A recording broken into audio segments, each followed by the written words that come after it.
Don't forget to subscribe to the channel. Have you ever wondered why anxiety seems to rise within you, even when there is no real danger around? Why your heart races, your mind spirals, and your body reacts as if it's preparing for a battle that never comes? The answer may lie in something much deeper than you imagine, forces that live within the collective unconscious and shape the very circuits of your brain. Before we dive in, let me invite you into this journey with me. Type the number 7 in the comments if you've ever felt anxiety appear out of nowhere, or share your story if you recognize yourself in what I'm describing. Don't forget to like this video and share it with someone who might need to hear this, because together, we are about to explore one of the most fascinating connections between psychology and our hidden inner worlds. And stay until the very end, because there is a powerful message waiting for you, one that may completely change the way you look at your anxiety. To understand how archetypes trigger your anxiety circuits, we first need to look at what archetypes are. According to Carl Jung, they are timeless patterns, universal images, and symbolic roles that we all carry inside of us. They are not just abstract ideas, but forces that live in stories, myths, and our very psyche. When an archetype is activated in your life, it doesn't simply whisper. It often shakes the foundations of your emotional balance. The hero pushes you to keep fighting. The caregiver urges you to sacrifice for others. The rebel demands that you resist the rules, and the shadow hides everything you fear to face. These inner characters can become sources of wisdom, but when they overwhelm you, they ignite anxiety in ways you might not recognize. What makes this so fascinating is that these archetypes don't exist outside of you. They are within you, constantly influencing how you see yourself, how you interact with others, and how you respond to stress.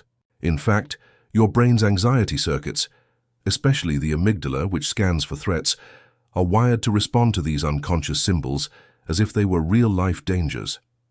This is why you might feel paralyzed by fear of rejection, pressure to be perfect, or guilt for not doing enough, even when the situation doesn't logically require it. And this is where our journey begins. In the next chapter, we'll uncover how the collective unconscious itself creates these alert circuits, silently shaping the way anxiety takes hold in your everyday life. If archetypes are the inner actors of your psyche, then the stage on which they perform is what Jung called the collective unconscious. Think of it as a vast reservoir of memories, instincts, and images that humanity shares, passed down over generations. It's not something you personally created, nor something you can simply switch off. It is the silent background program running inside your mind, influencing how you react long before you have time to think. This is where anxiety often takes root, because these deep patterns do not ask for your permission. They surface when life situations echo ancient fears or unfulfilled desires, instantly activating your brain's circuits of alert. Science has shown that the amygdala, a small almond-shaped structure in the brain, is responsible for detecting danger and setting off the body's alarm system. What is truly fascinating is how archetypal images seem to trigger this system just as strongly as real threats. For example, the fear of being abandoned doesn't only come from your personal experiences, it is tied to the archetypal fear of exile, of being cast out from the tribe, a fear so ancient that it is etched into your very biology. This is why your anxiety often feels disproportionate. It's not only about what happened to you, but about what humanity has carried for millennia. The collective unconscious operates like a hidden script, one that constantly prepares you for dangers that may never arrive. You might notice it when you feel restless at night, when your mind invents scenarios of failure, or when your body reacts with tension even though no external threat is present. These are echoes of symbolic survival strategies, ancient warning bells that still ring inside your nervous system today. Understanding this connection does not mean you are doomed to live under its weight. On the contrary, becoming aware of these archetypal triggers allows you to pause, breathe, and recognize that not all alarms need to be obeyed. Anxiety becomes less of an enemy and more of a messenger, signaling that something deeper is being activated within you. And this brings us naturally to the next step in our journey. If the collective unconscious shapes the background of anxiety, then the hero archetype shows us how these inner forces can push us into relentless battles with ourselves. In the following chapter, we'll explore how the hero's quest for perfection often sets off the most exhausting cycles of anxiety. The collective unconscious may provide the stage, But some archetypes demand the spotlight more fiercely than others. Among them, the hero often shines the brightest. This figure is celebrated across cultures and eras: the warrior who fights the dragon, the athlete who breaks records, the student who must succeed against all odds. At first, the hero seems like a source of strength and courage. But when this archetype dominates your inner world, it can quietly transform into a relentless taskmaster, one that fuels your anxiety day after day. The hero whispers that you must always prove yourself, that resting means falling behind, that failure is not an option. This constant inner pressure activates the body's anxiety circuits in subtle yet powerful ways. Your heart races not because a predator is near, but because the hero has convinced you that if you do not achieve, you will be unworthy. Think of how this plays out in modern life. The endless deadlines, the comparison to others on social media, the feeling that you are never enough no matter how hard you try. These are the battles the hero archetype drags you into. Battles where the enemy is invisible, but the stress is very real. The danger here is not the call to grow or strive, which can be healthy, but the perfectionism that often follows. The hero archetype can make you believe you must always be in control, always succeeding, always proving your worth. And when reality inevitably reminds you of your limitations, the clash creates a storm of anxiety. It is as if your mind and body go to war with themselves, driven by an impossible demand to be flawless. Yet, understanding this pattern offers a way forward. By noticing when the hero is pushing you too hard, you can step back and ask, is this pressure real or is it the archetype speaking through me? This small awareness begins to dissolve the illusion that anxiety must rule your every action. Still, the hero is only one voice in this inner theater. Another archetype hides in the shadows, carrying the fears and weaknesses you try to deny. And when you suppress this hidden part of yourself, it often returns as a powerful source of anxiety. In the next chapter, we'll meet this darker figure, the shadow, and uncover how rejecting it intensifies the very fears you wish to escape. If the hero urges you to rise and conquer, the shadow lurks beneath, holding everything you try to hide. This archetype represents the parts of yourself that you find unacceptable. Your doubts, insecurities, impulses, and fears. While the hero may drive you to perfection, the shadow quietly whispers that you will never be good enough, that others will see the flaws you work so hard to conceal. Together, these voices create one of the most powerful engines of anxiety, the fear of rejection. Jung described the shadow not as an enemy, but as a necessary counterpart to the self. Yet most of us spend our lives trying to push it away, pretending it does not exist. We hide our anger behind politeness, our sadness behind a smile, our failures behind curated images of success. But repression only gives the shadow more strength. The more you resist it, the more it presses against the edges of your consciousness, erupting as sudden waves of anxiety. That familiar tension in your chest, the fear of being found out, the panic before speaking in public, these are all signals that the shadow is trying to make itself known. The irony is that anxiety often doesn't come from external judgment, but from the internal battle between who you are and who you think you must be. Your nervous system reacts as if exposure would mean exile, echoing ancient survival fears. Being cast out from the group once meant death, so the body responds as if rejection was still a life or death threat. This is why criticism feels unbearable, why silence from someone you care about can cause panic, and why the idea of failure feels catastrophic. The shadow holds these primal fears, and when it is ignored, they become amplified through anxiety circuits that cannot distinguish between symbolic danger and real danger. Yet within this darkness lies the seed of transformation. By facing the shadow, by acknowledging your hidden fears instead of denying them, you begin to loosen anxiety's grip. The shadow's purpose is not to destroy you, but to bring wholeness. Anxiety becomes the messenger, pointing toward the parts of yourself that need compassion rather than rejection. And still, the shadow is not the only archetype tied to these anxious struggles. Another powerful figure, the caregiver, emerges when the fear is not about yourself, but about failing those you love. In the next chapter, we will explore how caring too deeply for others can create its own unique patterns of anxiety. After meeting the shadow and its hidden fears, another archetype steps into the light, the caregiver. Unlike the shadow, which turns your focus inward toward what you fear about yourself, the caregiver directs your attention outward, toward the well-being of others. At first glance, this archetype seems purely noble, the mother who sacrifices for her children, the friend who always listens, the partner who offers unconditional support. Yet, when the caregiver dominates your inner life, anxiety often blooms, in the form of constant worry for everyone else, leaving little space for your own needs. The caregiver whispers that you must always be available, that others' happiness depends entirely on your efforts, and that if you fail to protect them, something terrible will happen.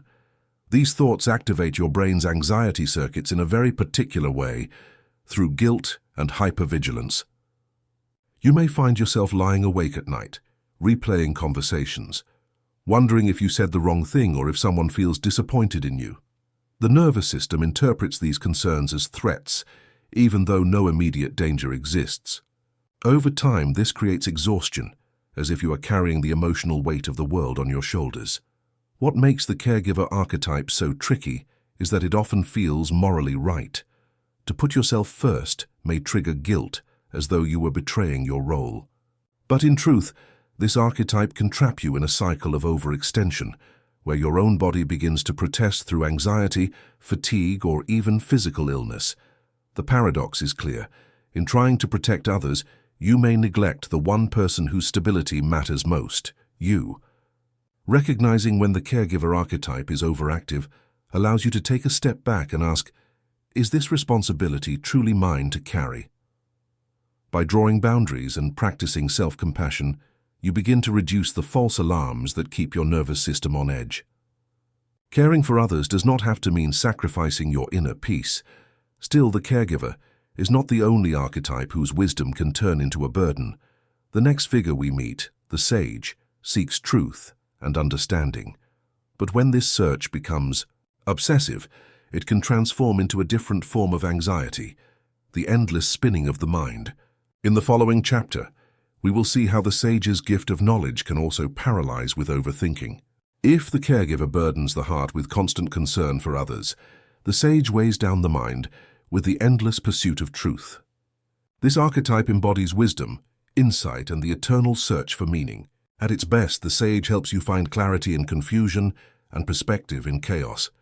Yet when the sage grows too dominant, the desire for knowledge can trap you in a cycle of overthinking, where every question spawns 10 more, and certainty always feels just out of reach. Anxiety in this form does not roar loudly, but gnaws silently, paralyzing your ability to act. The sage whispers that there must be an answer for everything, that if you think just a little harder, you will solve the riddle of your fear. Your mind races through possibilities, scenarios, and what-ifs, while your body remains tense, waiting for clarity that never arrives.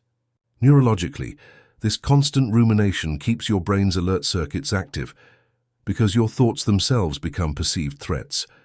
Even in the absence of danger, your nervous system is caught in a feedback loop. Thought leads to worry leads to more thought, and soon you are spiraling deeper into mental exhaustion. In modern life, the sage often appears through the compulsion to research, to analyze every detail, to seek the perfect plan before taking action. While reflection and understanding are valuable, the overactive sage convinces you that you must know everything before you move forward. This illusion of control only intensifies anxiety, because the world rarely offers the kind of certainty the sage demands. The result is paralysis.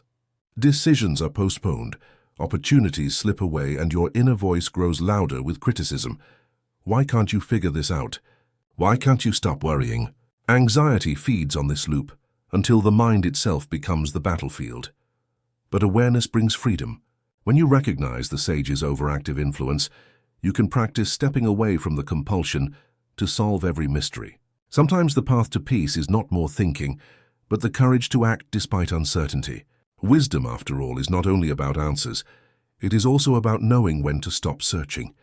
And yet, as the sage struggles with the fear of not knowing, another archetype fights a different battle, the rebel, who thrives on breaking rules, but fears the cost of being excluded. In the next chapter, we will explore how the rebel's defiance can ignite a unique form of anxiety, rooted in the need for belonging. If the sage drowns in questions, the rebel rises in defiance. This archetype carries the fire of resistance, the instinct to challenge authority, to refuse conformity, to carve out a unique path even when the world disapproves.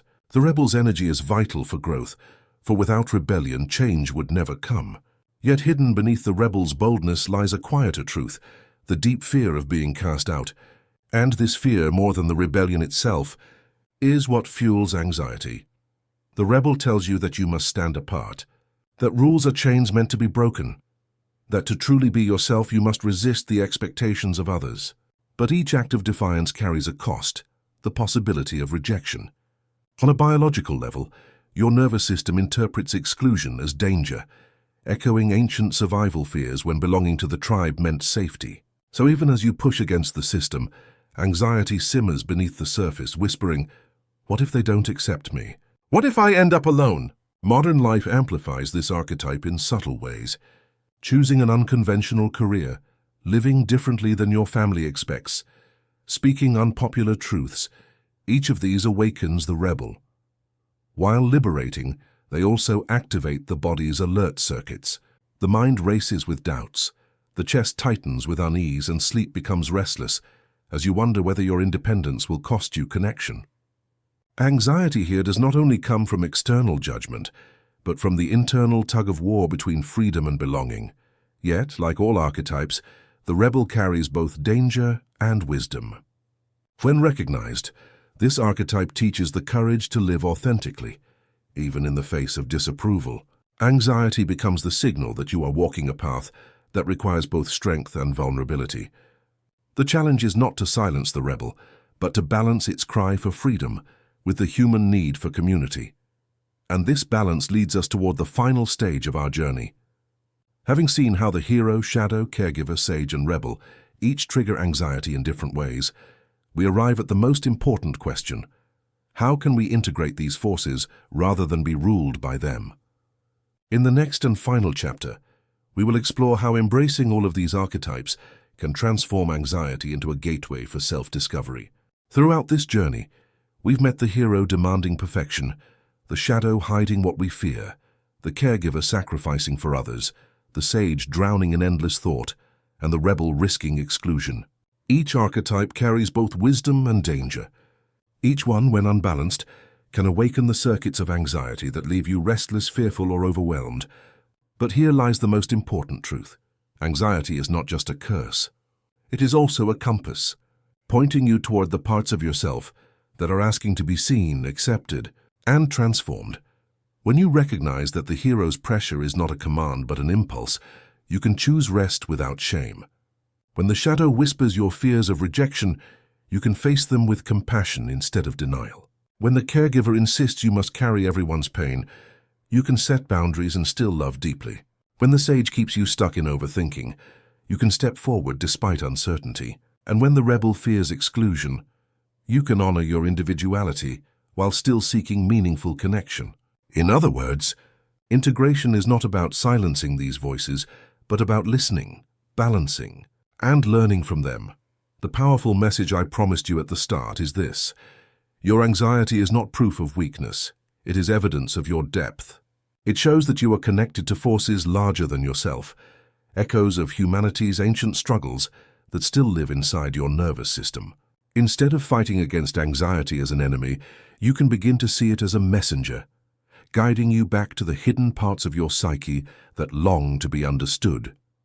This shift does not happen overnight, but with awareness, reflection, and patience, every anxious moment can become an invitation to greater wholeness. The archetypes are not here to destroy you. They are here to help you evolve. So now I turn the question back to you. Which of these archetypes do you recognize most in your own life? Type it in the comments below. I want to know which one speaks to you the loudest. And if this journey has opened your eyes, don't forget to like this video, share it with someone who struggles with anxiety, and subscribe so you don't miss what comes next. Your path to integration has already begun, simply by choosing to see anxiety not as a prison, but as a doorway to your true self.